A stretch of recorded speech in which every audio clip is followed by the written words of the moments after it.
I think that the piece that maybe all of us need help with is to step back and reimagine what things could look like. Stop looking at what things are right now and thinking that's the way things have to be, whether that's, like Liv said, legal language, or whether it's who's on stage, or how conferences look like, how they're organized, and all the pieces that go into it. Just taking a pause and reimagining what is possible. If everybody did that, I think we'd move forward in a really faster and more interesting ways that engage more people, and ways that are better for our whole industry.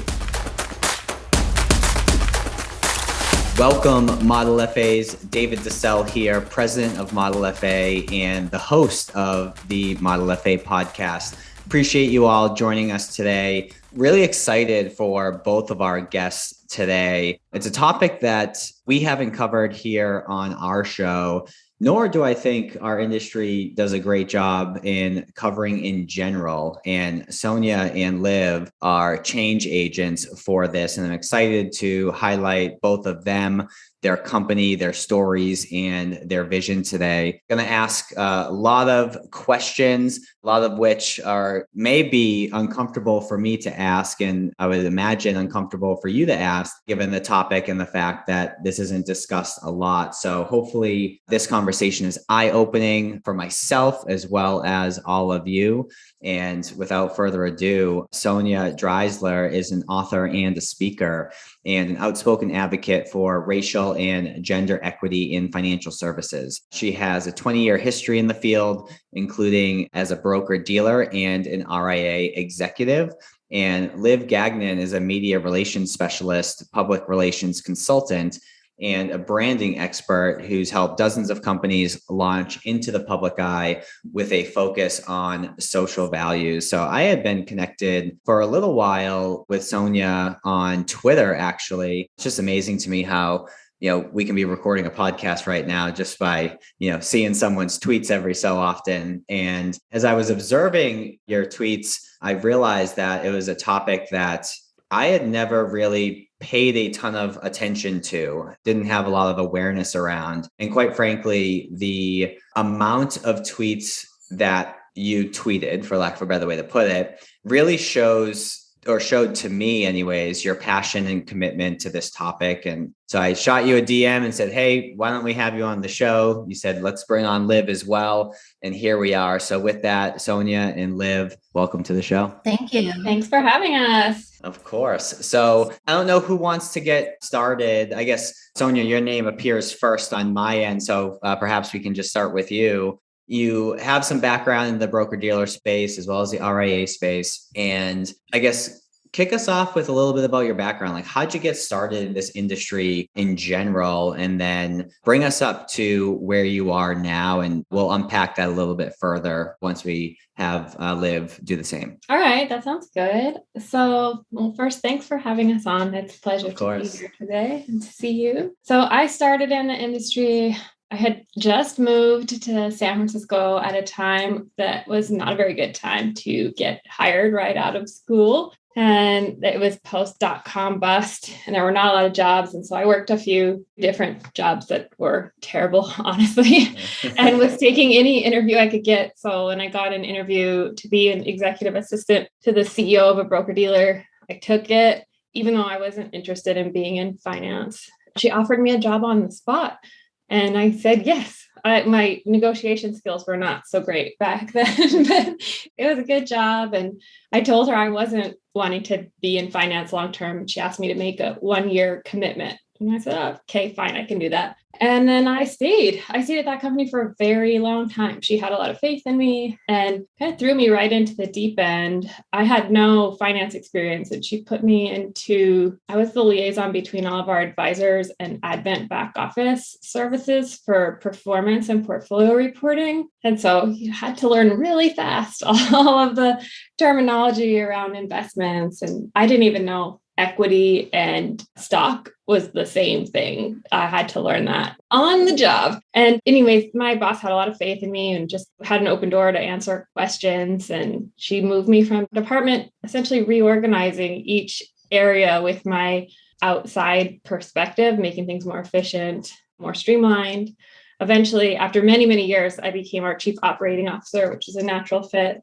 Did that for about 5 years. And then when the CEO left, sort of unexpectedly, and the board was doing an executive search, I threw my hat in the ring for that role and I got it. And so I became CEO of the same company on the other side of the desk where I had been initially hired 13 years before. I know that's like a very cool career story and it sounds so linear when I tell it in 2 minutes, and it absolutely wasn't. I also applied to other jobs because I was, not seeing my path and decided not to take them. I went and got my CFP designation and tried taking clients and realized that was not for me. And so although the A to B looks straight, there are a lot of other sort of detours along the way. But it was a ton of great experience, a really good way to learn the industry. It was a BD RIA hybrid. And then we sold that firm in 2016. I started consulting in the ESG and SRI space and had a lot of expertise there, and also writing and speaking on that topic.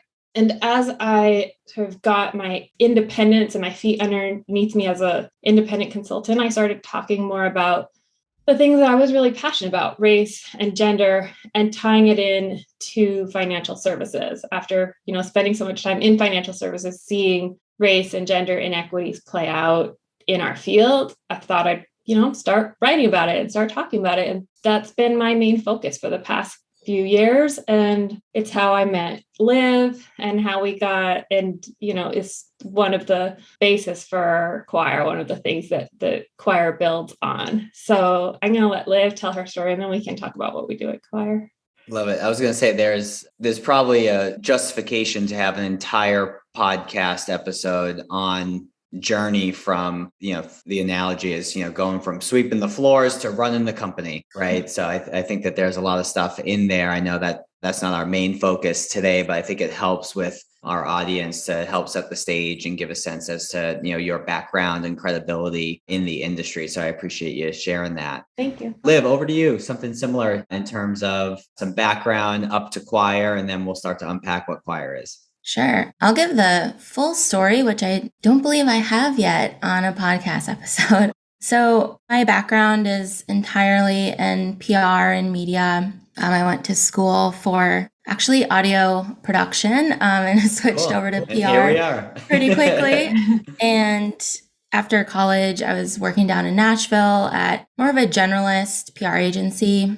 And this was kind of like, I want something bigger. I want to move to a bigger city. My family was in upstate New York. So I quit my job and moved to New York City without a job, without very much money and savings. So you can imagine the leap to the cost of living in Nashville and then moving right to Brooklyn. It was a shock. And yeah, I moved to the city and met a recruiter and asked, can you find me a PR job? The only industry I don't want to work in is financial services because, my experience in financial services at my generalist firm was that I was telling kind of, to me, the same stories over and over. And it wasn't, I didn't see a lot of excitement. I hadn't been able to dig deeply. So, of course, the first job she sends me is working at a startup PR agency focused squarely on financial services.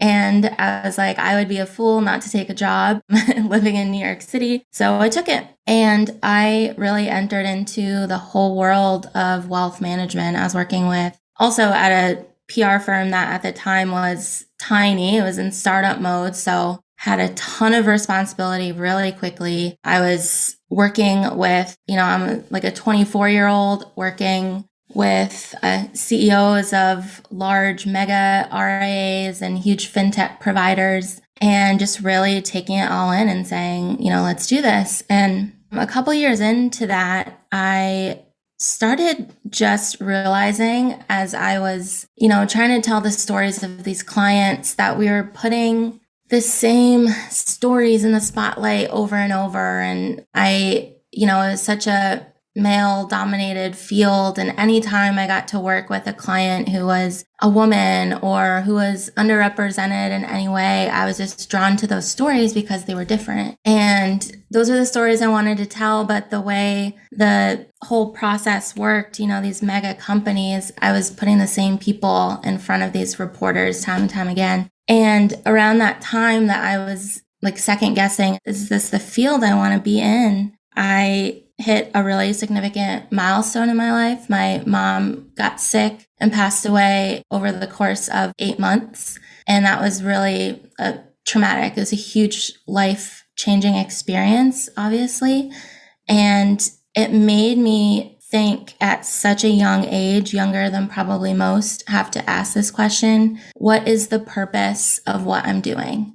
Do I go into my job every day and think, I'm making an impact on the world or even on one person? And I remember being on the subway, that commute from Brooklyn to Midtown Manhattan every morning. And I remember being on the subway and I just looked around at everyone sitting there, which you don't really do as a New Yorker. You never really look at people. And everyone just seemed like they were dreading going into work like I was. And I just thought, like, why? Like, what is this for? And I'm the type of person that when I get something in my head, it just doesn't leave. And I got to the office, went into a corner of a WeWork building and searched, how do you start an LLC? And I can do this myself. And in 2018, I left a good job in New York. I subletted my apartment and I started my own company doing branding and PR messaging for organizations that I felt just had such a big story to tell and I wanted to tell it. And I was able to start working with folks who really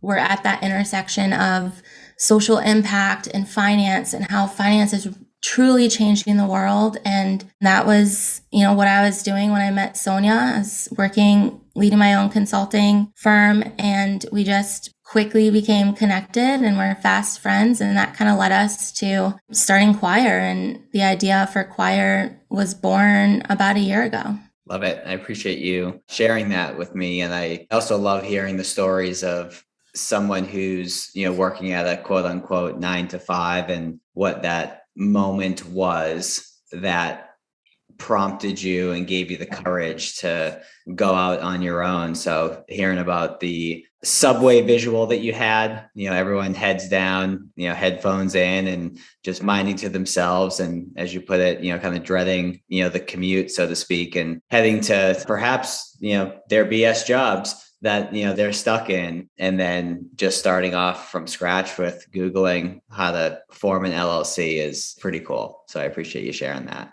So bring us up to present day, Sonya. I'll go back to you, and I'm going to try and manage, obviously this conversation appropriately in terms of volleying back and forth, but feel free to jump in and, if I'm not calling on you, of course, just jump right in. But Sonya, I guess, give me a sense of what Choir is. And I'm also curious how you came up with the name itself. I'll start with the name. That's all Liv's brilliance. And then there's a lot of different, a variety of interpretations and meanings behind it. And you'll see some of them in some of the subsections of the work that we do. But the idea behind the name is that in finance, we've heard a lot of the same type of voice for a long time.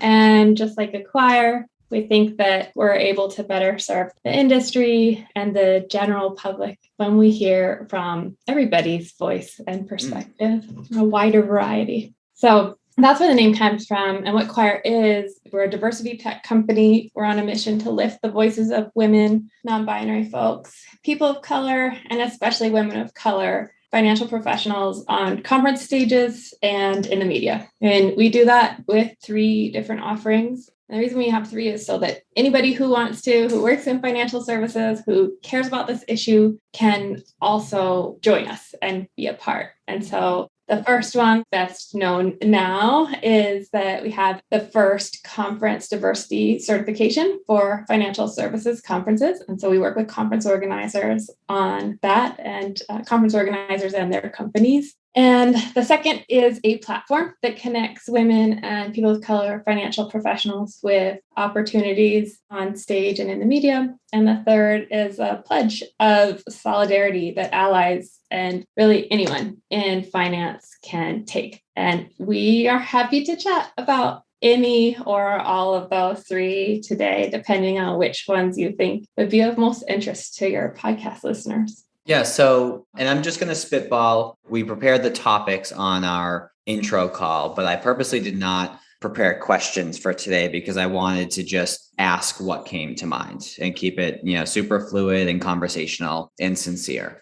So I guess one of my first questions, and, I'm going to stop calling on either one of you, just jump in as you will, but how does someone get certified with your program or with your company? And what I mean by that is not so much reach out to us and then we have a call and then we do that. I more so mean like, what are the qualifications to be certified? And that will probably hit home as to like what the point is, with the certification as well. So help me understand what that the qualifications are. Okay, this is Sonya again, and I'll take that one. So very briefly, the certification is a objective, data-based certification for conferences. And we certify them by looking at the previous year's agenda and looking at all of the speaking spots, how visible each speaking spot is. We look at each one on 7 different visibility factors and rate them on each speaking spot on those factors, cross-reference with race and gender to create a score. That is grossly oversimplifying, but that's it. And the score quantifies how well a conference includes and highlights the voices of women and people of color and non-binary folks, and specifically women of color in comparison to their representation in the US population. Maybe I'm confusing this with the pledge, but wasn't there like a 1/3 or 2/3 or something, some fractional component to X percentage of folks fitting the categories that you just laid out? Like, what is that exactly? Yep. So the pledge, let me clarify. They are definitely related because they're both about conferences, but they are very different. The certification is something that a conference can apply for and work with us to get. The certification, of course, includes a seal that shows that they're certified and also includes a lot of guidance and tailored tools from us. The pledge is a public pledge of allyship and solidarity that anyone in the industry can take, saying that they will only go to or speak at or sponsor conferences that meet 4 specific criteria. And we can talk about those criteria, but what I want to say about the relationship between the two is the pledge is really a baseline. We wanted to make it accessible so that conferences that wanted to meet pledge standards but maybe weren't ready to get certified could do that in a reasonable fashion. The pledge date isn't until July, so they have some time to make things happen. And it's really a baseline. The pledge is not the gold standard. It's a baseline that everybody can agree to and say, okay, this is the minimum that we all need to be doing. And then the certification incorporates all the pieces of the pledge and is much more, I would say, more stringent, and also offers a lot more in terms of data and sort of consulting tools and guidance. Liv, do you want to fill in some there? Yeah, so I would say, and just a note on the certification and the pledge, when we were designing choir, one of the main issues that really came up in our research was that there'd never been a common standard in our industry for what representation means. We've never defined what that word means. And so the pledge, like Sonya said, is really that baseline. Like, okay, if we can't, put this conference through the certification, what can I at least see and make sure before I attend? And that's that, if a conference has more than 3 or more keynote speakers, at least one of those speakers is a woman or person of color. They have diversity, either women or people of color, on all panels. They have an enforced anti-harassment policy, and women of color are represented throughout the agenda, not just on panels about DEI. That was one other trend that, in all of our interviews with folks around the industry that we saw happens a lot, is that women of color in particular, and men of color as well, are often put, they're experts in crypto or in ETFs, and they're then put on panels to talk about being a person of color in the industry. And so we wanted to really use these criteria to also change the way that our industry thinks about representation. It's been wild to see over the last month the reception of the pledge in particular. And one of the things that we've heard from so many people is, oh my gosh, now when I look at conferences, I just can't unsee it. Like I look at conferences with that criteria in my mind now, and that's exactly what we want. We're really changing the narrative around, what representation really means. So all that stuff makes sense. So now what I'm trying to figure out is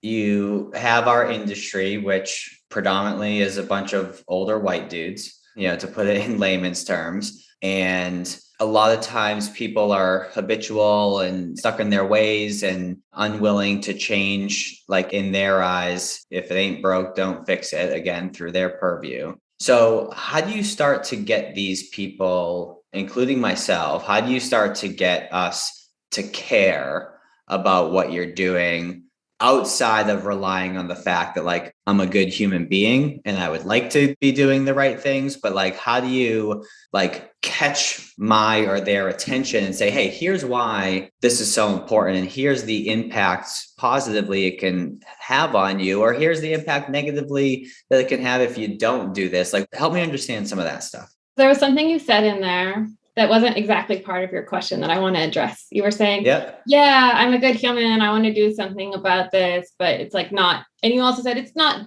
totally like front of mind for you, right? You said it's not been on your radar a lot before. We heard that from a lot of folks, including white men. Like, yeah, I know this is important. This is something I care about. And I don't like, what can I do? Like, I don't know what to do. And yeah, I'm sorry to interject, but I'm interjecting with a compliment. So it's worth it. Like you just said, it's not top of mind for me at all. And quite frankly, the only reason right now that it has become top of mind is because I came across your tweets, and here we're having this conversation. So, and maybe that's the answer. It's just more awareness, but sorry to interject, keep going. No, but you're absolutely right. It's more awareness. And so, we're on a mission to spread the word about that. And part of that is, the pledge, which has been unintentionally a bit of a marketing campaign for choir. It's helped spread awareness as people have signed and then told everybody else that they've signed. And the reason we created the pledge was exactly for folks like you who, good person, I care about this, but it's not top of mind. And I don't really know what to say.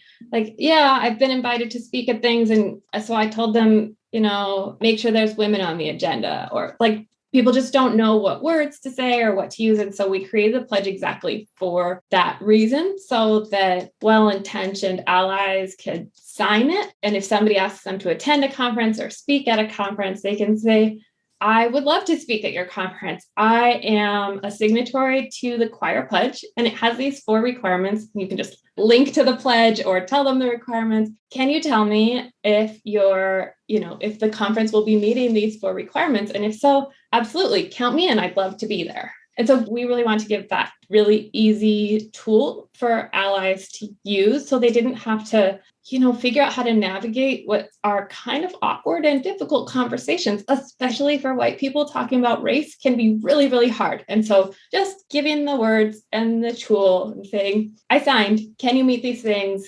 And, kind of pointing to choir as the reason if it's hard to say, I won't do it unless you do X, Y, Z. We wanted to make it really easy. To answer your bigger question, Liv, do you want to take that bigger question? Yeah, I think I love that question. Besides it just being a nice thing to do, why should it be on our radar?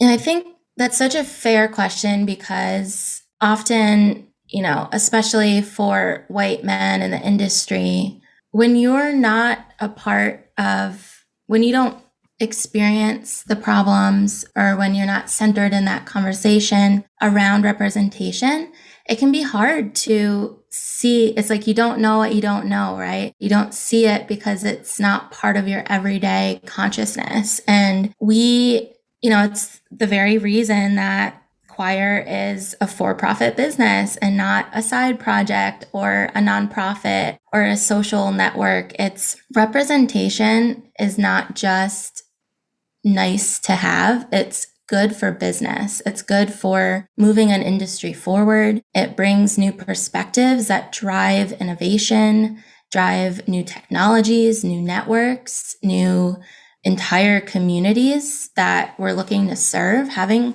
endless statistics out there around how companies with diverse boards perform better than those that are homogenous. And the same can be said for conferences. We interviewed over 100 people throughout last year, speakers, conference organizers, journalists, executives, people across the industry.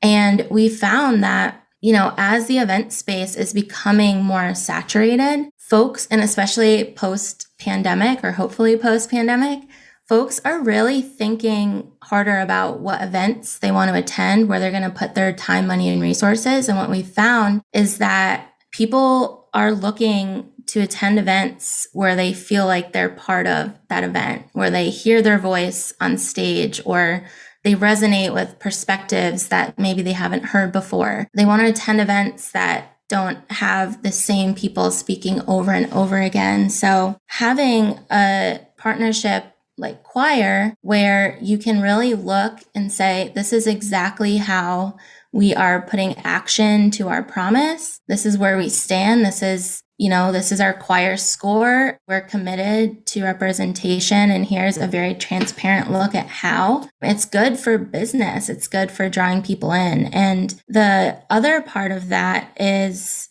on the flip side, one thing we've seen, especially in the last couple of years, is a rise on social media of people noticing when conferences are, a panel is like 6 white men, or a keynote lineup is entirely white men. People are noticing that and feeling more comfortable, I think, now to call it out. So we've seen companies, get into PR snafus over having, a diversity panel that is all white men talking about diversity. And that's, to be clear, that's not us calling people out. It's just what we've seen throughout the industry. So having language, having data, having insights from that data to point to is incredibly helpful, and can also work really well with an organization's existing DEI efforts.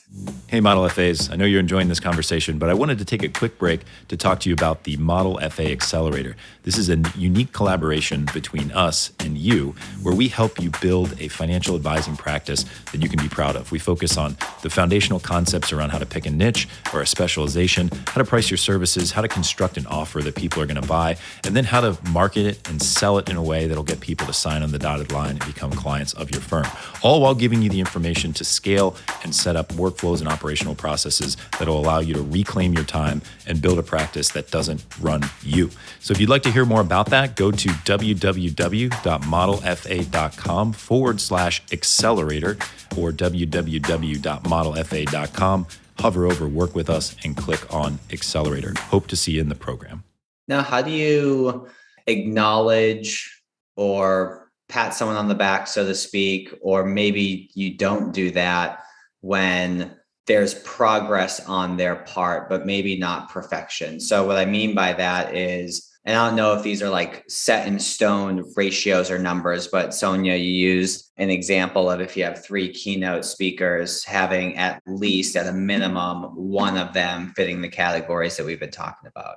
So I think about someone like me, and at our company at ModelFA, we have a workshop, like a 1-day workshop that we do. And, we're partnered up with some good sized companies like John Hancock and Orion, rolling out these workshops this year. And there's 4 speakers in our workshop, and it's an entire, day long. It used to be, when we first rolled this out, it used to be 3 speakers, and the speakers were my business partner, Patrick Brewer, Dan Allison, and his referral marketing approach that he's been speaking about for the last 20 years, and then myself, all 3 white guys. And we ended up adding, at the end of last year, Natalia, who's on our team, and she's fantastic. And one thing that we didn't do is we didn't sit around the table and say, hey, we need some additional representation here. It was, Natalia is badass at talking about marketing. She's going to do this because we're not as good, on that topic specifically regarding marketing that she is, but it wasn't a gender-based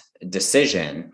So as I say that, I'm like, oh, that's kind of cool that, we didn't go out of our way to do it, but, it happened organically. But also, it's below that. If I'm just, again, using that example, Sonya, of 1/3, it's like, well, we're at 25%. So is it still like and I don't know if you guys are thinking this drastically, so please correct me if I'm wrong, or maybe you are, and that's what's needed, which is if a conference doesn't fit certain criteria, is it almost like hey, speak with your time in dollars and don't go. And they'll change when they realize that their attendance and their revenue is down. Like, I guess what I'm trying to ask in too many words is, do you acknowledge progress to the destination that you're helping folks work towards? Or is that not good enough? It's like, nope, you got to fix this right now. Like, how do you think through that? Yeah, that's a lot of questions in one. So first, Yeah. when we're talking about conferences, it's typically not, I know it sounds like maybe linguistic parsing words, but I might call yours like a workshop or an event, but probably not a conference. And do you call that a conference? No. So right. Good clarification. So it's a workshop that tends to be plugged into a conference. Oh, okay. Interesting. So it could be part of a conference. Of course, we would love to see workshops adopt similar standards, but right now we are very focused on conferences. We someday would like to get to, 1-day workshops and that type of thing. But right now we're very squarely focused on conferences that are a little larger. And so the pledge has these 4 things, and conferences can meet them or not. It's like, we're not out there enforcing what conferences do. If they want to adopt, if they want to meet those 4 pledge standards, we hope they do. We think we made them accessible enough that they can, and that is possible. And the pledge is for attendees, speakers, and sponsors who go to conferences to say, I'm only going to conferences that meet these 4 qualifications. Here's my signature publicly about it. And not everybody wants to sign that. That's fine. Some people want to sign that and have that be their, a way of supporting and a way for them to assess and be able to have a discussion with conference organizers. And so that is the pledge. What you're asking about is year-over-year progress. And so for conferences that we score, where we're working with them to certify them, if they want to share their score, they are welcome to. So for conferences, after they've gone through our process, they end up with either a sticker sort of seal that says that they are, choir committed and they're working towards more diverse lineups, or a certification, bronze, silver, or gold, based on how high their score is. Bronze starts at 60. And they also receive their score. And if they want to publish the score, use the certification seals, they are encouraged to do that, and they don't have to. But if they want to be very transparent and say, last year we got a 62, we got a bronze, we're really trying to increase our score year over year by 10% or whatever it is. And then, we watch and see how they do next year. And part of what choir offers to conferences is tools and consulting, feedback and guidance and introductions to help them increase their score year over year, and not just increase their score, but to change who we're listening to put a wider variety of voices on stage. Yeah. And I would add, I love the example of you talking about the 3 of you talking about who to put on stage. If we look at the big picture of what we're really trying to do, imagine more companies, perhaps they're led by all men and they're sitting there trying to figure out who they want to put as keynotes on stage and throughout their events or workshops. And imagine that we've now started putting more and more new, brilliant voices on stage, whether it's panels, whether it's just a 10-minute mini presentation, whether it's keynotes.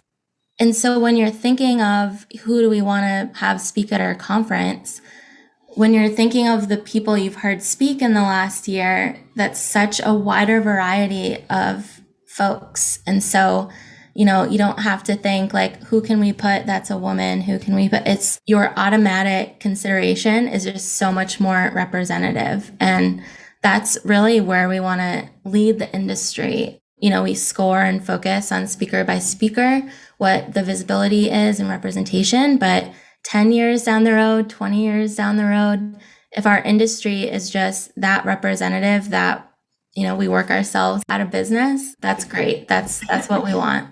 Love it. If I remember correctly at the beginning, and I believe one of you had said this afterwards, so you also have speakers affiliated or on your platform or whatever the terminology is that we want to use, so that if someone's like, yes, I want to help with this cause and I want to have a focus on this moving forward, but I have no idea where to begin.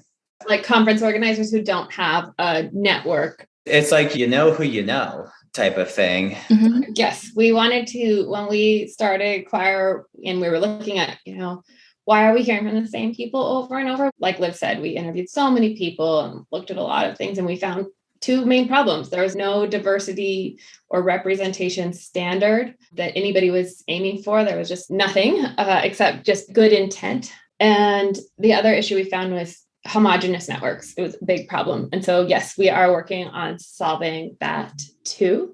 And so coming next quarter, it's not live yet, is a platform to connect women and people of color financial professionals who are speakers or who would like to be quoted by journalists with conference organizers and journalists. And if there's folks who are listening who fit that description, they can check out on the voices part of hellochoir.com and introduce themselves. There's a little form there that they can fill out, and we'll let them know as soon as we are ready to go live with that.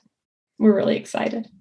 Awesome. Yeah, I'm sure I'll see it blasted on Twitter when it does go live. So I'll look forward to staying tuned to that.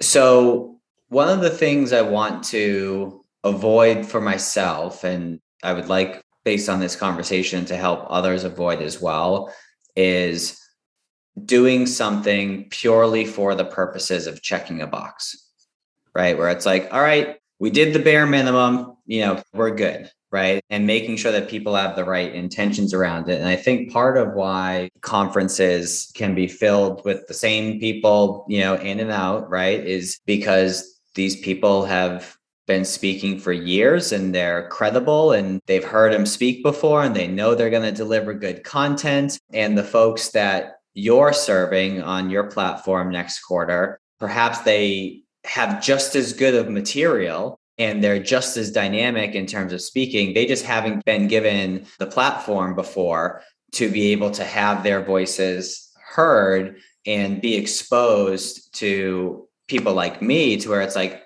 I want that person at our conference. So my question then becomes, outside of the criteria of the categories we've been discussing, so women, people of color, women of color, non-binary folks, they got to fit that criteria to be on the platform for speaking, right? And financial expertise. Financial expertise, yes. But beyond that, how do I know if I'm a conference organizer that they're legit? Yep. What sort of criteria do they go through for that? Liv, do you want to take that? Yeah, that was a big part of why we interviewed so many conference organizers last year. And, what do you look for when you're looking for speakers? What gets in the way often of timing wise? You just have to go right back to someone that you've already talked to.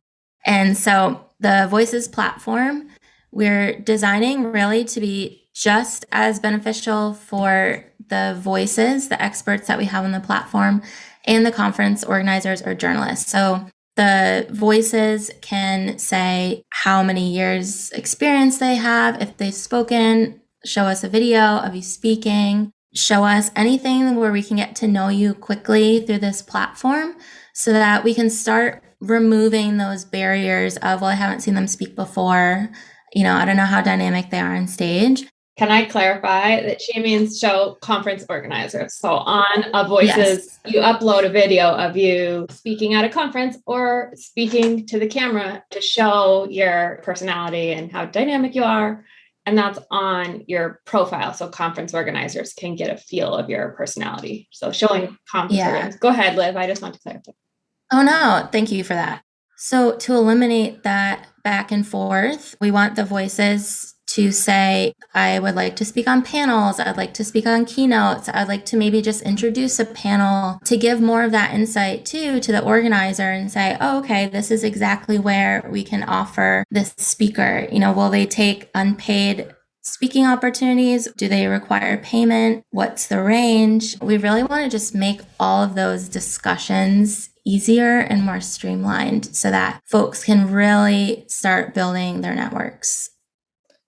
Now, I really liked what you said a while ago. You said, ideally, you want to work yourselves out of business to where this is a natural occurrence, that it's become second nature to the extent that you don't need to go out of your way, to make sure that this happens. And I think that's really cool to envision.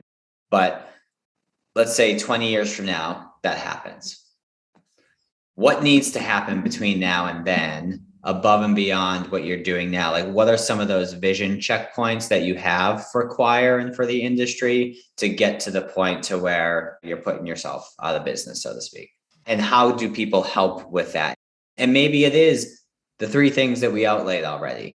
I don't want to push you to come up with other stuff. If it's no, these are the foundational things that need to happen and need to be adopted by everyone in order to institute change. Maybe that's the answer, but what are your thoughts? Yeah, I do think it's those three things, and they can be through choir, or companies can do them on their own. Also, being really thoughtful and measuring progress and visibility and paying attention to the details of who we put on stage and where we put them on stage is the first one.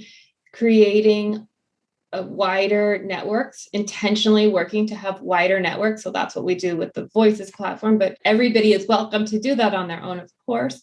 And the Voices platform serves actually just as a sort of an introduction. So we're not like a speakers bureau or something like that. It's an introduction point. So conference organizers will naturally expand their networks as they use Voices. Then the third one is allyship from not just white men, but anybody who is committed to advancing the cause and willing to have conversations about it. Some version of those things is what we need to make change. And those could take a lot of different shapes. And we try to offer them we do offer them at choir, but they're available. It's all stuff that people could, in theory, do on their own. Yeah. And I would add that we recognize that change takes time and change is difficult. And it often requires being open to thinking about challenges in a different way, or bringing in new perspectives to think about those challenges. And we have been very clear about is challenges do not equal impossibilities. Because it's difficult to find more representative speakers on a certain topic doesn't mean it's impossible. Because it's difficult to incorporate the legal language that is right in order to ensure that your engagements as a speaker follow the pledge criteria or whatever it may be. Those things are possible, and it's encouraging folks to just be open to asking questions. How can we make this possible? What do I need to do? What am I not seeing because I'm not part of those groups who are underrepresented? And so those are really important, I guess, more qualitative things that we really hope choir will help push forward and foster the right conversations to address those things. I love that. And I'll take one step bigger. I think the piece that maybe all of us need help with is to step back and reimagine what things could look like. Stop looking at what things are right now and thinking that's the way things have to be. Whether that's, like Liv said, legal language, or whether it's who's on stage or what conferences look like, how they're organized, and all the pieces that go into it. Just taking a pause and reimagining what is possible. If everybody did that, I think we'd move forward in a really faster and more interesting ways that engage more people and ways that are better for our whole industry. Love it. So before we pivot in a totally different direction, one kind of final question on this topic. Do you find yourselves ever getting to a point, if let's say change isn't happening as quickly as you believe it to be possible, to where it becomes a frustration, do you picture yourselves saying, screw it, we're doing our own conference and we're going to show everyone how it's done? Or even thought about differently, if even before that point were to ever happen, you say, let's do a conference and model this out to show people what's possible. Has that been a point of consideration up to this point? Listen, we are ideas people, so I don't know if there's anything that hasn't been considered that we've just thought about. I would never say never. However, I think putting on a conference is a lot of work, and our time and energy at the moment is being spent helping the conferences that already have that platform and are able to pivot and change. But I don't know if any entrepreneur goes on a podcast and says never. So at our RIA, we put on a conference last, October, maybe, out in Vegas, and Bonnie on our team and Eric on our team, who had organized and put that together. Let's just say I wouldn't want to trade places with them. So I hear what you're saying in terms of the difficulty. It's so much work.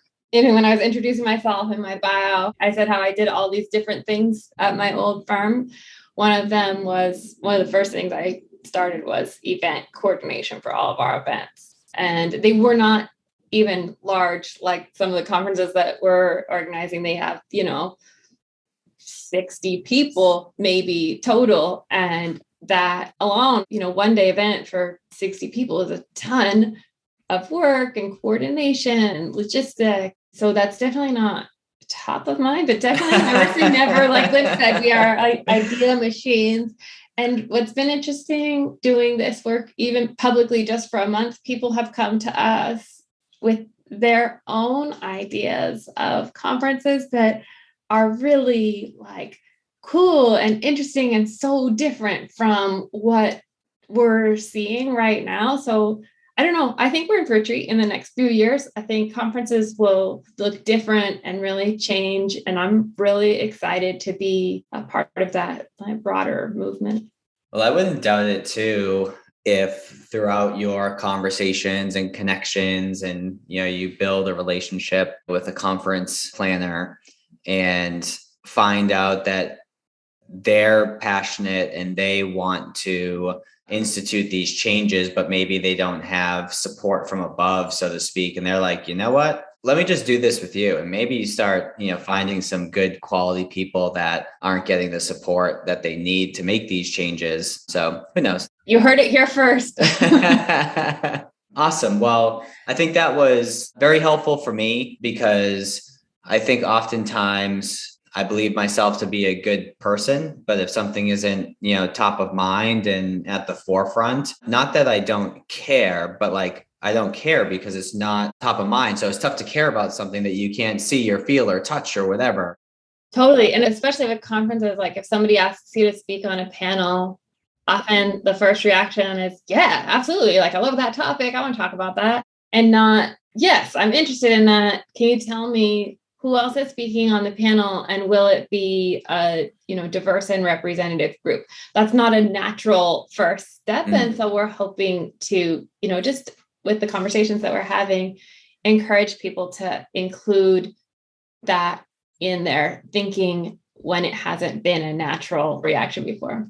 Yeah, I mean, the fact that you're asking us these questions now that you wouldn't have been asking a month, 3 months ago is exactly why we're doing this work, and having more and more of these conversations, whether we're involved or they get some other group is having an organization based on one tweet that they've seen. That's really the work that we're in. So we appreciate you so much for asking these questions, and always just keep asking the questions. We're always here to answer them, to direct people to resources. I think when we start being afraid to ask those questions, being afraid to say the wrong thing or the uncomfortable thing, is when our industry hits a standstill. So whether it's you or just listeners just keep asking those questions. We appreciate it. Love it. I think that welcoming mindset or verbalizing your mindset is helpful, because one of my biggest fears has always been to ask a dumb or insensitive question and get attacked because of it. So I feel as if when things like this come up, I can come to my two new friends and say, hey, what's the deal with this? So I appreciate it. You are welcome to. So taking a hard pivot. So for those of you who are listening to the show, if this is your first time tuning in, one thing that I ask all of our guests is to identify and explain why there's a book out there that happens to be one of their favorites. And I do so selfishly to distill a reading list for myself because I like to read, but also to distill a reading list for all of you as well, because I know that there's so many different options, and cracking open a book or pressing play on Audible is a commitment. So wanting to make sure that we're refining that list as best as possible is important to me. So with that being said, Liv, I haven't heard of this book, but I really like the title because I consider myself in this category to a degree, if I'm judging a book by its cover, so to speak, and the title is Professional Troublemaker. Tell me why you chose that. Yes, Professional Troublemaker. It's by Lovey Ajayi-Jones. If you're listening, if you don't follow Lovey, she's freaking hilarious. She's just such an inspirational woman. And for anyone, this book is really about embracing your strengths and what makes you unique and what you can bring to your job, the world, your community, and about really sticking up for what you see that, is wrong, or sticking up for what you believe in, and just going out there like a total badass. I've given this book to a lot of friends who are starting in their industries, who feel imposter syndrome. She just brings this beautiful reminder to show up as yourself. And this book is also a good entryway in just all of her content. She's just so inspirational and highly recommend. Even just following her on Twitter is a gift. After this conversation, I can appreciate the fact that you didn't just read the book, but based on what you shared, living the book as well. So it's cool to end the call with that and be like, oh yeah, you're doing all that stuff that you just, said. So that's pretty cool. Sonya sent me my first copy of this book, actually. Giving credit where credit's due. Love it. And Sonya, you identified a couple books, and I appreciate you doing so because I find that most guests will share a nonfiction book, but some people like to just unplug for a little bit and read fiction as well. So your nonfiction one is called Mediocre, and the fiction one, if I'm pronouncing it correctly, is Pachinko. Mm-hmm. So tell me why you chose each of those. Yeah, I love to read. In fact, I was an English major in college, and I would just read all day if I could, and mostly fiction, actually. And Pachinko is historical fiction about Korea and Japan, and it is just a beautiful, incredibly written story about family and challenges. I could not do it justice. If you want to get lost in a story, and for a very long time, because it's a long book and it's a beautiful book. It's by Min-Jin Lee, who's just an incredible writer, and can't recommend it enough. I might go read it again, which I rarely do. I read so much. I don't ever want to spend my reading time reading something I already read, but it's good. And it's one of the few books that I would pick up again. It's just incredible. And Mediocre by Ijeoma Oluo is a really great book for people, especially after this conversation. If you've heard this conversation, you're like, oh yeah, I see how there's like these kind of systemic reasons why women and people of color are not included in a lot of financial services conversations to the extent that they should be. This book is just really great at explaining chapter by chapter the reasons behind why some of our systems are exclusionary and broken. And it's so interesting because the chapters are by different fields. So there's like business and media and college and sports. It's really, really interesting. She's an incredible writer. The first book I read of hers is So You Want to Talk About Race. it was an eye-opening book for me as a white person navigating, talking about race and really learning. There's nothing I have read or heard from her that has not opened my eyes and made me think about things in a bigger picture, new way.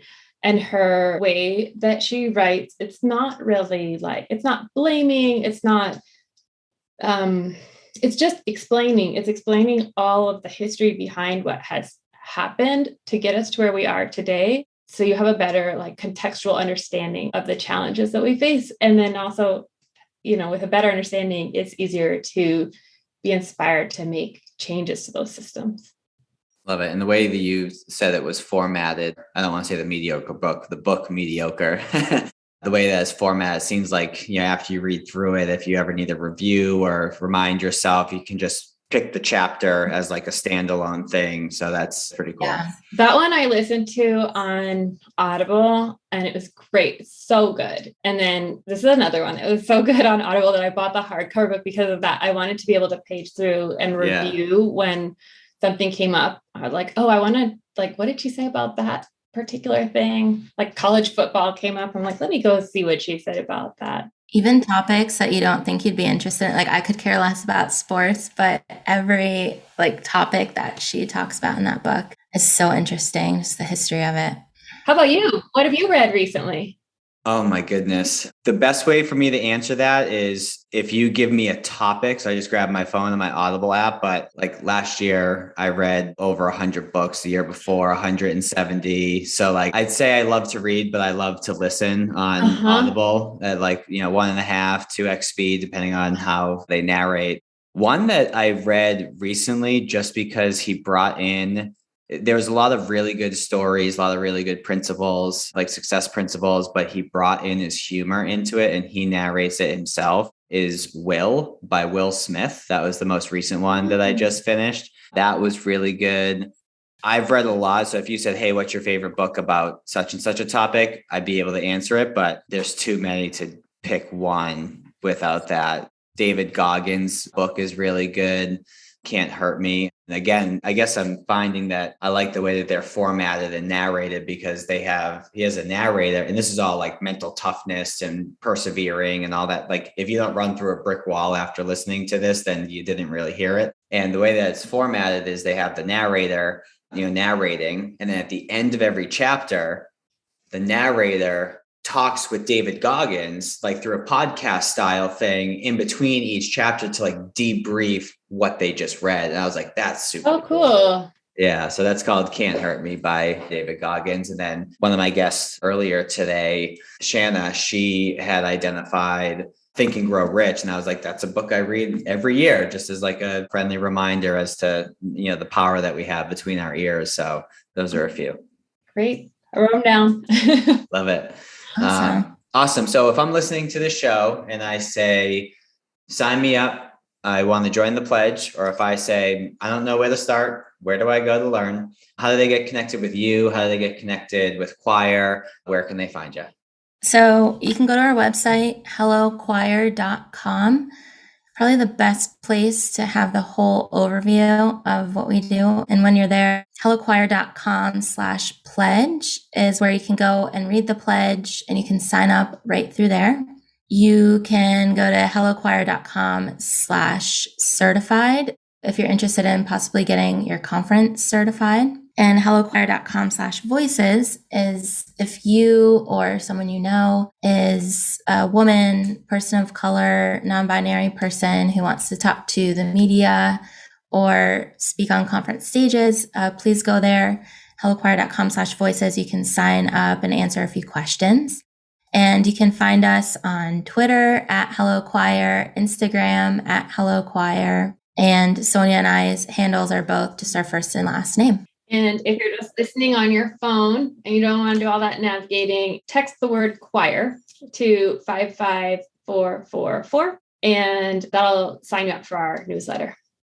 Love it. And all of these links that were mentioned will also be in the show notes. So you got a few different avenues to do that. But if you want to stay a little bit more in touch, text that number. And then for all of you who are listening who may not know how to start these conversations within your firms and with your peers, perhaps this podcast episode itself could be a good thing to share, to break the ice and follow up on. So feel free, please, to share this episode, review this episode. That would help us out a lot. We found out recently that we're ranked in the top 2.5% of all podcasts globally. That's amazing. Congratulations. Thank you so much, which is all due to our fantastic guests and everyone listening, being willing to share. So I have waited to take the pledge because I want to have this conversation first and get a better understanding. So I do have a podcast recording right after this, but I'm going to sign the pledge today. And thank you.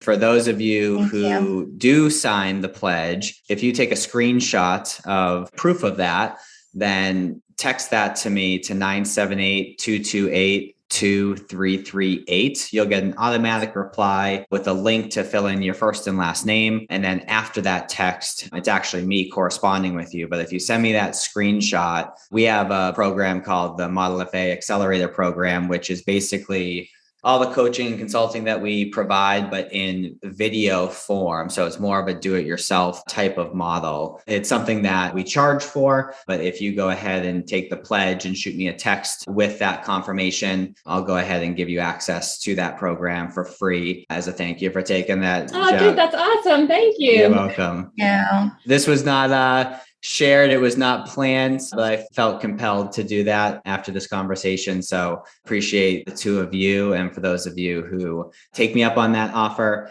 there's some people paying good money for it right now. So don't associate the fact that it's free with a lack of value. It's jam-packed in value and we're not holding anything back in there. So appreciate everyone tuning in. Sonya, Liv, appreciate your time. And I'm sure this won't be the last time that we chat, but appreciate you joining. Thank you. This was such a wonderful conversation. Thank you for having us on. Of course. Yeah, thank you. We would love to come back again. Love it. Awesome. Take care.